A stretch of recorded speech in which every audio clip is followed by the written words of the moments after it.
ఏమండి రెడీయా? వస్తున్నా. బేబీ నువ్వు వెళ్ళి కార్లో కూర్చో, నేను హ్యాండ్ బ్యాగ్ మర్చిపోయాను, తెస్తాను. ఎక్కడికి? చూడు బాబు, ఇన్నాళ్ళకి నా కూతురు నా దగ్గరికి వచ్చింది. కాస్త గాలి పీల్చుకోవడానికి అవకాశం ఇవ్వు. అన్నట్టు ఏదో బిజినెస్ చేయాలన్నట్టుగా. దేనికి? నా కాళ్ళ మీద నేను నిలబడ్డానికి. ఓహోహోహో, ఏ చదువుతో, ఎవరి తెలివితేటలతో, ఎవరి డబ్బుతో? నీ కాళ్ల మీద నువ్వు నిలబడాలని పరాయి వాళ్ళ చేర మీద కూర్చొని చెప్పకూడదు బాబు. మా బేబీ నిన్ను పెళ్లి చేసుకున్న పాపానికి బ్రతికినంతకాలం ఇంత అన్నం పెడతాను. అంతకన్నా ఓవర్ యాక్టింగ్ చేయొద్దు. ఫోన్ వస్తే నేను పార్టీకి వెళ్ళానని చెప్పు. ఇల్లు జాగ్రత్తగా చూసుకో. అత్తమ్మా, నీకు బ్యాడ్ టైం స్టార్ట్ అయింది. ఏమండి, జరిగిందేదో జరిగిపోయింది, మీరు పెళ్లి చేసుకోండి. నువ్వు ఇంకొకళ్ళ భార్య అని తెలిసాక ఎలా పెళ్లి చేసుకోమంటావు పారు? అరే దా సౌత్ బ్రదరు దా. నేను నీకు సౌత్ పడుతున్నా, నిన్ను చంపేస్తాను. బయట నిన్ను మీరు తిట్టాలనుకుంటే నన్ను తిట్టండి, కొట్టాలనుకుంటే నన్ను కొట్టండి, ఆయనే అనొద్దు. ఏంటి ఏంటి వీడు నీకు ఆయన అయిపోయాడా? మీరు భర్త అయితే ఆయన ఎక్స్. ఆయన ఎక్స్ అయితే నేను జెండా. మాది 5 జన్మల బంధం. అయ్యి బాబోయ్, అరే నీ పొద్దులో కత్తుంటేవరా, దీన్ని నేను ఊరుకోను, నరుకుతాను. ఒరే నీకు దండం పెడతాను రా. సౌతి బ్రదర్ 10 సార్లు పిలవకురా, పై ప్రాణాలు పైన పోయేటట్టున్నారా. నీకు దండం పెడతాను రే. సరే బెదరు, నువ్వేమో అనాలనుకుంటే నన్నను, కానీ నా పారును మాత్రం ఏమి అన.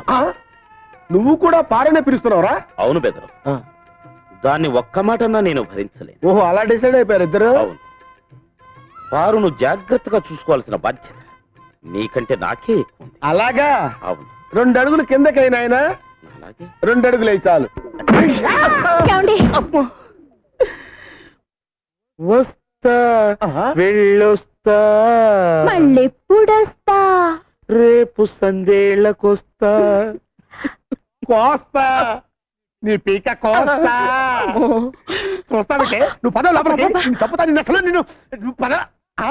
ఒరే దరిద్రుడా, నీ పెట్టరా? రేపు నువ్వు లేనప్పుడు వచ్చి తీసుకెళ్తా సౌత్ బెదరు. నిన్ను చంపుతా, నిన్ను చంపి పాత పెట్టా. నా ఆస్తి అంతా నీ చేతిలో పెట్టేశాను. మనం కొత్తగా మొదలు పెట్టబోయే వ్యాపారానికి నీ పేరు నా పేరు కలిపి పెడదామే. తమ్మయ్య బ్రేక్ అని పెడదామా, బ్రేక్ తమ్మయ్య అని పెడదామా? తమ్మయ్య బ్రేకే. మీ అన్నయ్య బంజరు భూములు ఇచ్చి మోసం చేశాడు. ఏంట్రా నువ్వు వండిది? నేను కాదండి, ఇడిగో ఈయన అంటున్నాడు. ఎగువ భూములేమో నీరు లేక పనిచేయవంట, దిగువ భూములేమో ఉప్పు నీరు కనుక పనిచేయవంట.